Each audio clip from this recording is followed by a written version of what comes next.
Hi, and welcome to Reddit Confessions. If you've ever sent a message and immediately wished you could unsend reality, this one's for you. Why is she calling me 30 times in a row? That was the thought that hit me somewhere around missed call number 17.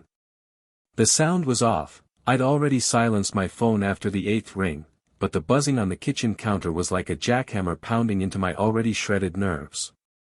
What did I even say? It was 5 harmless words. Tell her I said hi. That's it. She blocked me while sipping sangria on a girl's trip, and I, like the needy idiot I am, sent one soft message through her friend Delaney.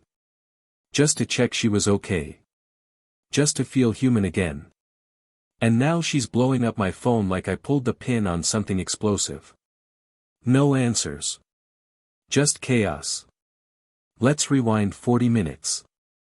I was standing in my boxers, holding a mug of lukewarm instant coffee, scrolling through Instagram like a man searching for land in an ocean.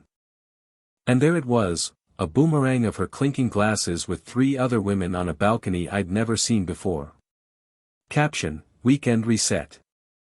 I wasn't tagged.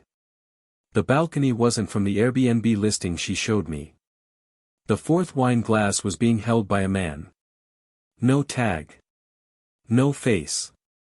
Just a hairy arm, tattoos, and a Rolex I couldn't afford even if I sold my car and soul at the same time. My stomach dropped.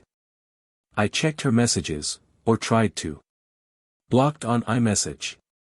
Blocked on Instagram. Blocked on WhatsApp. My wife, the woman who borrowed my hoodie 2 days ago and told me not to forget to water her snake plant, had vanished from my phone like I was a spam call. And I did what any confused, half-broken man does when he's spiraling. I reached out to the one person I knew wouldn't tear me apart for it. Delaney. The sweater-wearing, soft-voiced, eye-contact-avoiding friend from her yoga group. I texted her like a man defusing a bomb. Hey. Sorry to bother you. Can you let Marla know I hope she's okay? I just want her to know I'm thinking about her. Nothing urgent. Delaney saw it. Read it. No reply. But someone replied. 15 minutes later, my phone was trying to set itself on fire with how hard it vibrated. 30 missed calls. All from her. Marla. No texts. No voice messages. Just call after call after call. But the damage had already been done, not by me. By her. Because I had already taken screenshots. I had already zoomed in on that balcony. I had already found the tattoo. And the Rolex? Matched exactly with one of her co-workers from 2 months ago. The guy she swore was just helping her with marketing strategy. I stood in the middle of my apartment, barefoot, heart racing, trying not to throw up. It wasn't about the drinks. Or the trip. It was about the fact that while I sat here waiting for a text, she was living like I never existed. And now she's calling me. Because Delaney showed her I still cared? Or because I found out too much? Yeah. This isn't about a blocked message anymore. It's about whatever she was hiding on that balcony. And whether I have the spine to confront the truth, or the stupidity to pretend I didn't see it. The buzzing stopped. Just like that, silence. The kind of silence that doesn't settle. It waits. Like it's holding its breath with you. I stared at my phone screen, still showing 30 missed calls. Marla, wife. I didn't move. Not because I didn't want to. I couldn't. My body felt like it was running updates in the background, trying to process what the hell just happened. You ever feel a moment where reality doesn't crack, it sinks? Like, it doesn't explode with drama, it just pulls you down slowly, and you realize you've been underwater this whole time? That was me. Sitting on our half-sunken IKEA couch, watching the muted TV play a documentary about wolves, while I was the one feeling hunted. I finally texted Delaney again, hands trembling. Hey, did I cross a line? I didn't mean to upset anything. Sorry if it made things weird. She didn't reply. I waited. Nothing. So I did what any overthinking, heart-on-sleeve fool does. I went back to Instagram and searched for that marketing guy from 2 months ago. The one with the Rolex. Bryce Carter. Of course he had a public profile. Guys like that always do, shirtless boat selfies, gym mirror poses, fake deep captions about grind culture. I scrolled, trying not to gag. And then I found it. A boomerang posted an hour ago. Same balcony. Same lake view. Same drink in hand. No faces, just vibes. But then I noticed a reflection in the glass door behind him. A figure in a pink robe. Holding a wine glass. It was her. I knew that robe. I bought that robe. Valentine's Day, 2 years ago, with a dumb embroidered heart on the collar that she used to call tacky but comfy. And now she's wearing it in another man's cabin. I felt my chest tighten so hard I thought I was having an anxiety attack. I put the phone down. Got up. Walked in circles. Sat back down. Opened my phone again like it might tell me something new if I blinked hard enough. That's when she texted. Yes, texted. After 30 missed calls. A single message finally landed on my screen. We need to talk. Don't jump to conclusions. Please. Jump to conclusions. I stared at that sentence for 10 straight minutes. My wife blocks me, deletes me, vanishes into party mode with her friends, then reappears with that line. No explanation. No apology. No why. Just damage control. And that's when I started to piece it together. She didn't panic because I messaged Delaney. She panicked because Delaney didn't lie for her. She panicked because I was never supposed to ask. And the scariest part? She probably wasn't going to tell me at all. If I hadn't reached out, if I hadn't sent those 5 words, she would have come home smiling like nothing happened. Maybe the trip was great, and a hug that felt half-hearted. And I would have believed it. I always do. Because I'm the idiot who makes tea when she has a headache. The fool who sends midday I love you texts just to keep the spark alive. The guy who thought loyalty meant something. But now I was staring at something rotten. Not a full confession. Not an accident. But a choice. She chose this. She chose him. And now she wants to talk. Yeah. We'll talk. But it's not going to be the conversation she thinks. Because I'm done waiting in silence for someone who walks away with a smile and returns with excuses. I didn't sleep that night. I didn't even pretend to. I sat on the edge of our bed, in a silence so loud I could hear the soft buzz of the fridge in the kitchen, the occasional creak of the hallway, and the sound of my thoughts snapping like dry twigs. I stared at my phone. Her message stayed pinned on the screen, we need to talk. Don't jump to conclusions. Please. Funny thing is. I hadn't jumped. I'd fallen. Hard. And she was the one who pushed me. I never replied to her. Not yet. Instead, I opened her laptop, yes, her laptop. The one she always used for freelance editing projects that, somehow, never paid but always gave her a reason to stay up past midnight. It wasn't even password protected. She never thought I'd look. I never had a reason to. Until now. I wish I could say I hesitated. That I stared at it for a while and decided against it. But the truth is, the moment I cracked it open, it felt like the dam inside me burst. I wasn't snooping, I was surviving. I needed to know. Her email was still open. Gmail. Hundreds of messages. I scrolled past the clutter. Then I saw a label, clients. I clicked. And I swear to you, the first thing I saw was an email titled, Lake Weekend Droplet Sparkles. My fingers trembled. I opened it. It was a thread. The sender? Bryce. Not a coworker. Not a client. Just Bryce. The first message was 2 weeks old. Booked the cabin. It's secluded like you wanted. I'll stock it with the wine you like, and yes, the tub has a view. Her reply. Perfect.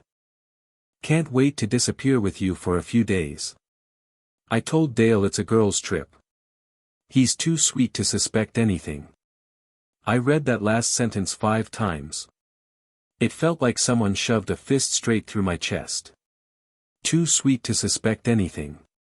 Like it was a flaw. Like being trusting was a punchline. I suddenly hated the person I was, the one who made her playlists, the one who fixed her windshield wipers last month in the rain, the one who always stood on the outside of the sidewalk because she once mentioned it felt safer. And she called that sweet. Like a joke. I kept scrolling. More emails. Hotel confirmations. A shared Google Doc planning their menu and massage rotations. I swear I almost laughed. My wife created a whole spa weekend with another man and had the audacity to label it girl's trip on the calendar she shares with me. That's when my phone buzzed again. Another message from Marla. Can we please talk before you get in your head too much? It's not what you think. Not what I think. What exactly is it, then? Because from where I'm standing, it looks like 2 people plotted a weekend of wine-soaked betrayal, complete with inside jokes and pet names. I'm not stupid. But I was silent. For too long. I closed the laptop and stared at our bedroom walls. Photos of us on the shelves. Postcards she'd written me. A drawing I made of her one afternoon when we were broke and bored and thought love was enough to carry us. It felt like all of it had been yanked into some alternate version of our life, one I didn't recognize. I didn't respond to her message. Instead, I opened my notes app. Wrote 2 words. I know. That was all. I sent it. She read it immediately. No reply. 10 minutes passed. Then 15. Still nothing. I almost thought maybe she passed out drunk on the deck of that cabin. But then I got the notification. She was flying back tomorrow. Alone.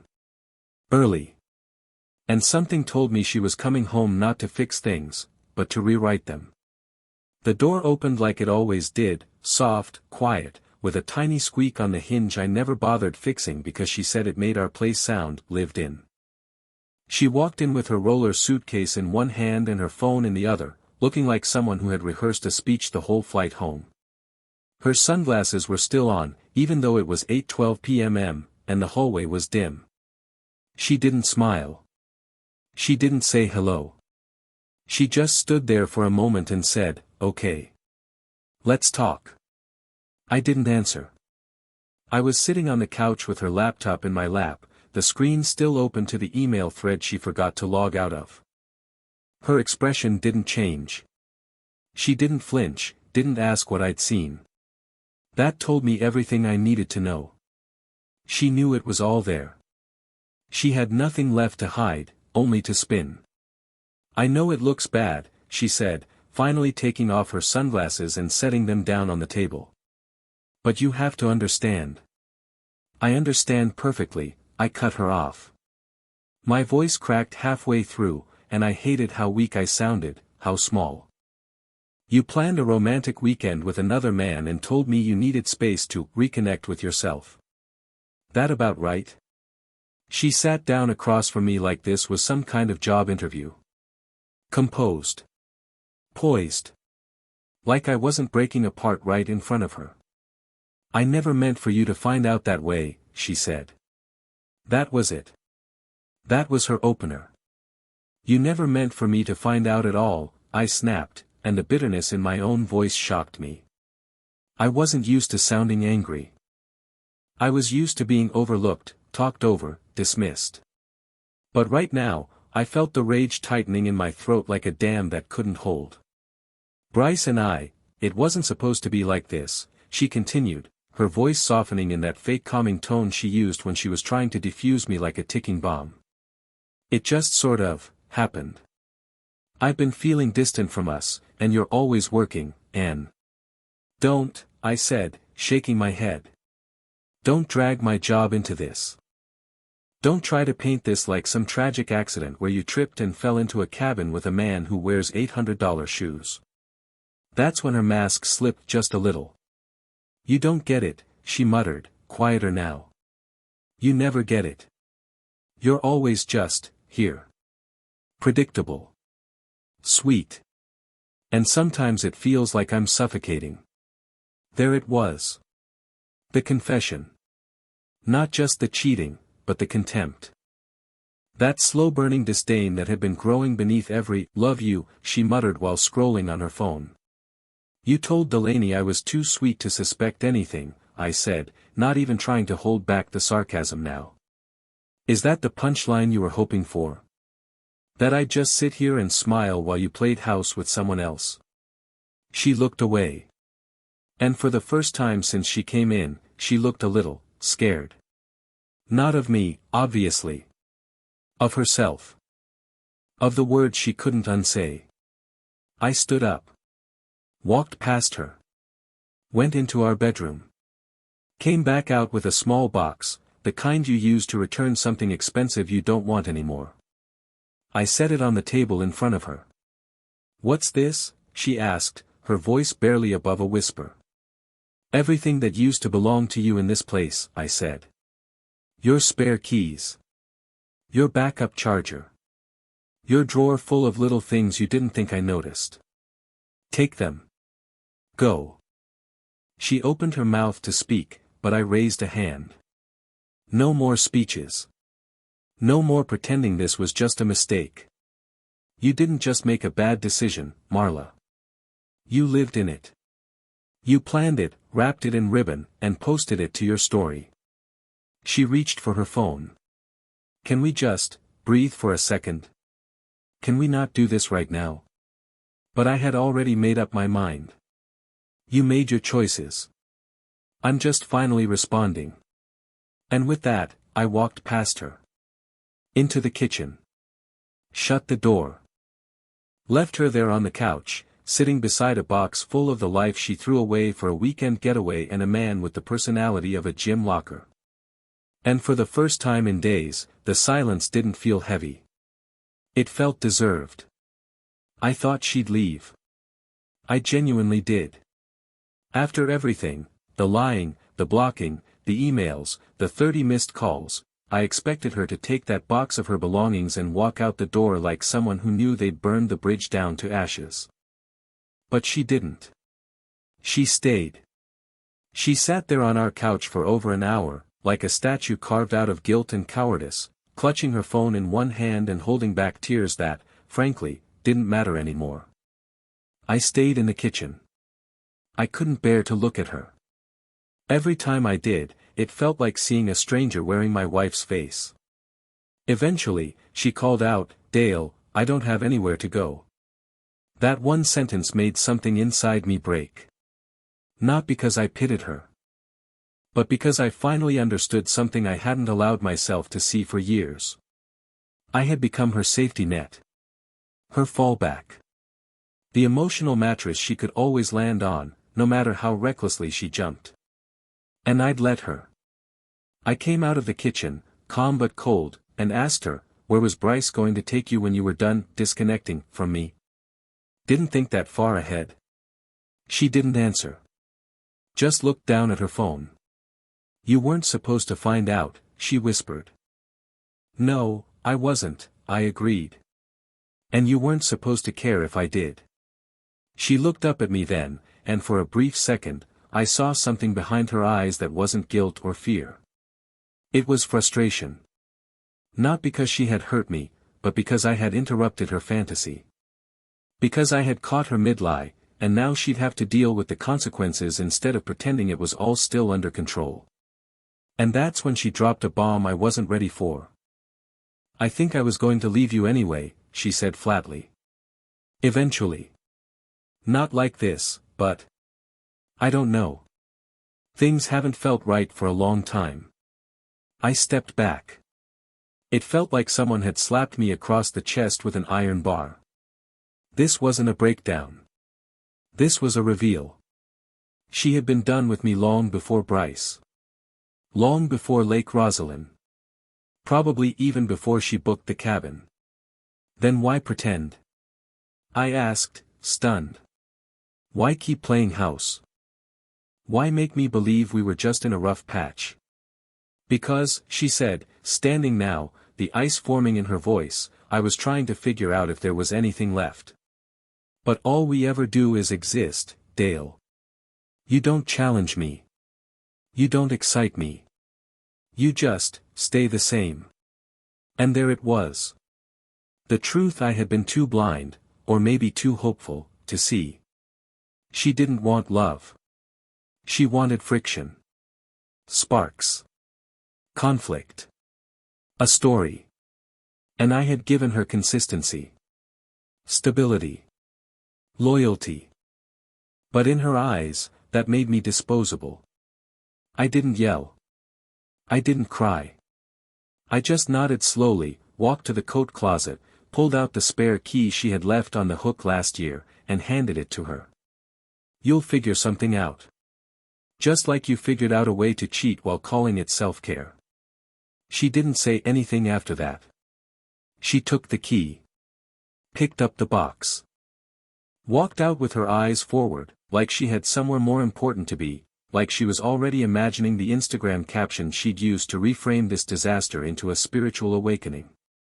But as soon as the door clicked shut, I collapsed on the floor.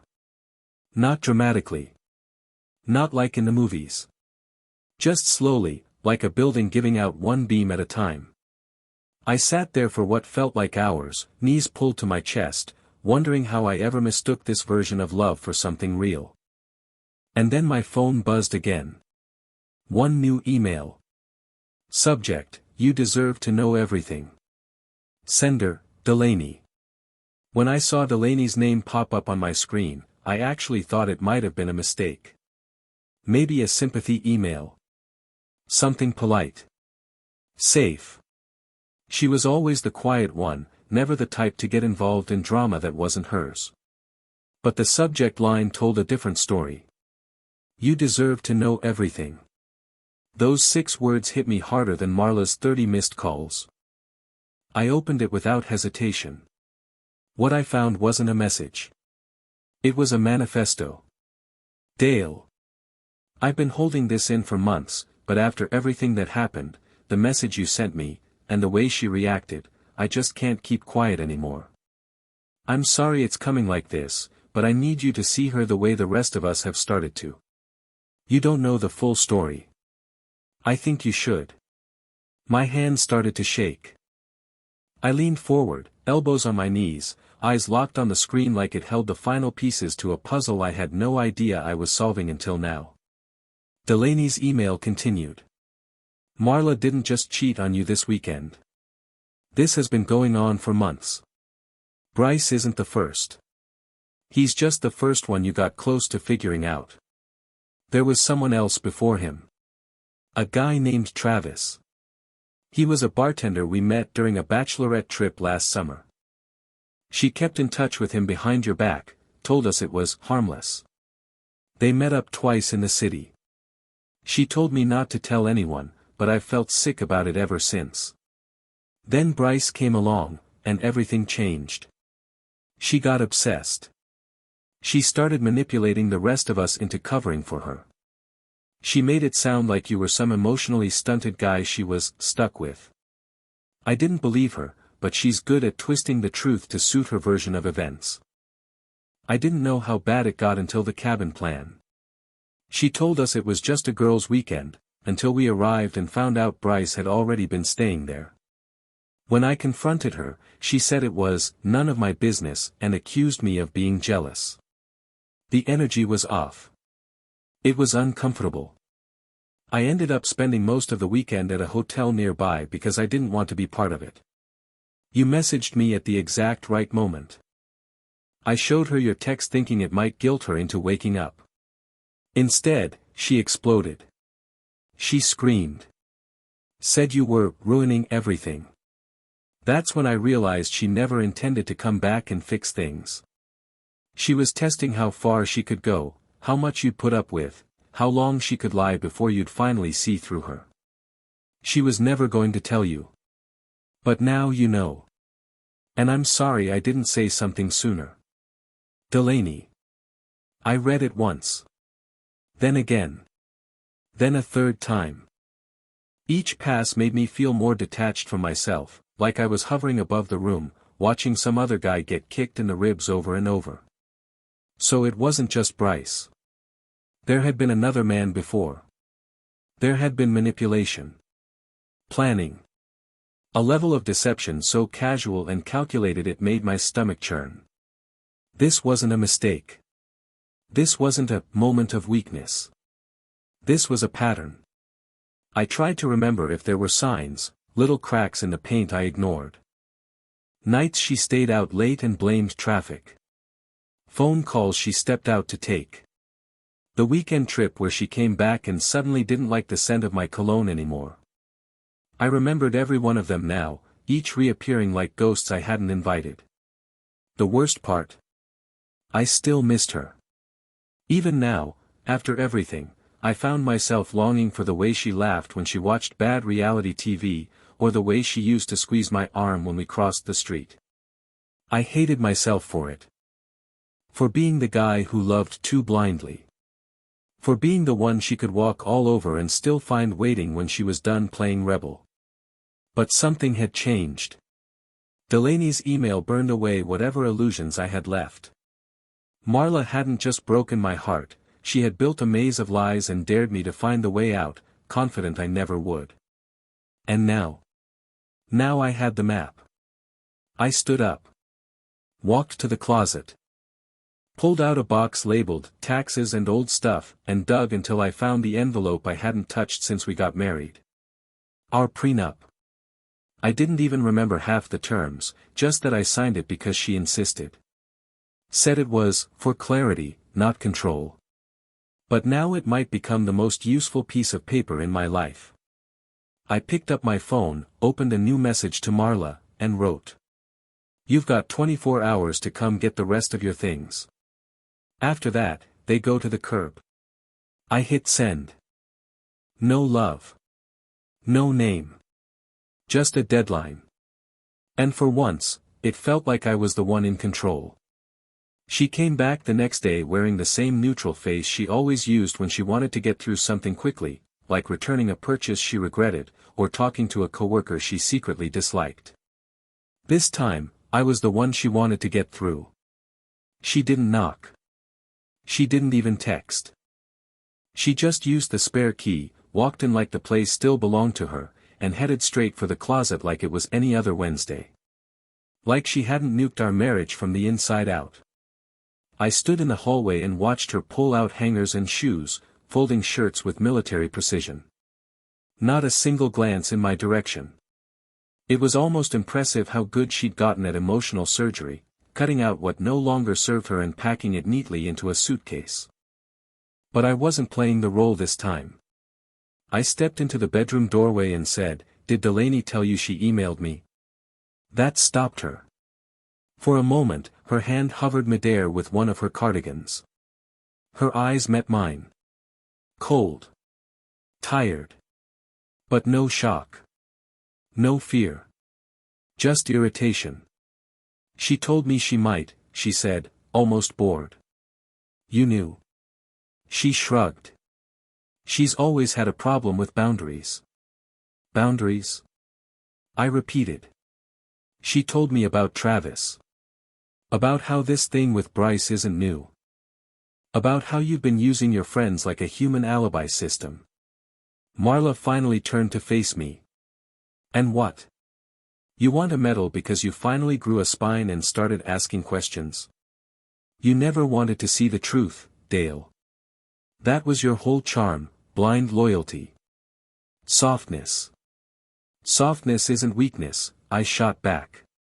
Trust isn't a flaw. No, she said, lips tightening. But it's boring. That was it. That was her truth. Not cloaked in guilt or apology, just dropped on the table like a dirty plate she didn't want to wash. I felt something strange rise up in me. Not rage. Not sadness. Clarity. The kind that comes right before a storm, when the wind dies, and everything gets painfully still. I walked over to the desk and pulled out the prenup. Laid it on the bed next to her half-packed bag. You'll find Clause 7 interesting, I said. Infidelity voids asset protection. Your name's off the condo by the end of next week. Her eyebrows lifted, but she didn't say anything. I already called the lawyer, I continued. This place is mine. Everything in it too. And you're lucky I'm not petty enough to send your lake weekend receipts to HR. Now she looked nervous. Just a flicker, a twitch in her jaw, a shift in her posture. Finally, a crack in the armor. You don't have to be cruel, Dale. I laughed. Not because it was funny. Because it was pathetic. You cheated. You lied. You used me like a storage locker for your conscience. But I'm being cruel. I was confused, she said, voice rising now. I felt trapped. You think it was easy pretending we were okay? I've been walking on eggshells trying not to hurt you. No, I said. You've been walking on eggshells because you were already gone. You didn't want to hurt me, you just didn't want to be the bad guy. She grabbed her suitcase handle. Zipped it shut. That sound echoed in the room like a closing door. Delaney told me one more thing, I added before she could move. She said you were planning on staying longer with Bryce. That the only reason you came back early was because I found out. Not because you missed me. Not because you had a shred of remorse. Just damage control. That hit her. She didn't deny it. She didn't cry. She didn't explain. She just stood there, blinking, like someone who's been found out and has run out of ways to spin the truth. I'll send someone to get the rest, she finally said, walking past me. You don't have to see me again. I'm counting on it, I replied. And just like that, she was gone. No apology. No redemption arc. Just a woman who thought she could outsmart consequence, walking away from the ruins she created. I stood in the middle of the room and looked around. Silence again. But this time, it didn't feel like defeat. It felt like freedom. It's strange how healing starts in the quiet moments. Not with grand declarations or some dramatic epiphany, but in the small, barely noticeable shifts. Like making coffee and realizing you didn't think about her once. Or opening the closet and finding space instead of her chaos. Or sleeping through the night, really sleeping, without wondering where she was or who she was texting. A week after she left, the place felt lighter. Not just physically, although I donated every throw pillow and scented candle she left behind, but spiritually. It was like someone had taken a vacuum to the air, sucked out all the tension, and left behind something rare, peace. She tried reaching out once more. Sent me a long email titled, Closure. I didn't open it. I didn't need to. Because by then, I had already figured out the truth, closure isn't something you wait for. It's something you give yourself. Delaney and I ended up meeting for coffee. Not for anything romantic, just closure of a different kind. She apologized again, even though she didn't need to. She told me she lost friends for standing up for me. Said she couldn't believe how long Marla had manipulated everyone around her. I told her I understood. Because I finally did. When someone like Marla spins a story, you either get caught in it, or you wake up. And I finally woke up. I've started reading again. Books I never had time for because I was too busy trying to be enough. I joined a hiking group, the kind of people who talk about sunsets like they're magic spells and don't need you to be impressive, just present. I even started journaling. Yeah, I know, very self-help, but it works. The prenup held. The condo is mine. And as petty as this sounds, it still makes me smile knowing the last thing Marla ever tried to control, her perfect image, crumbled under the weight of her own choices. I'm not saying I'm totally okay. Some mornings are harder than others. Sometimes I catch myself reaching for my phone, thinking I'll see her name. But then I remember. I don't need to see her again. I don't need any of it again. Because I have myself back. And that, after everything, is more than enough. Thanks for watching this story unfold here on Reddit Confessions. Have you ever been in a relationship where the truth came out in the most unexpected way? Or had someone turn the blame back on you after being caught red-handed? Share your thoughts or a moment that surprised you most in the comments. We'd love to hear your experience. And if you're still here, thank you. Truly. Don't forget to subscribe for more real stories, the messy, the painful, the unexpectedly powerful, right here on Reddit Confessions. Until next time. Stay sharp. Stay kind. And never apologize for finally choosing peace.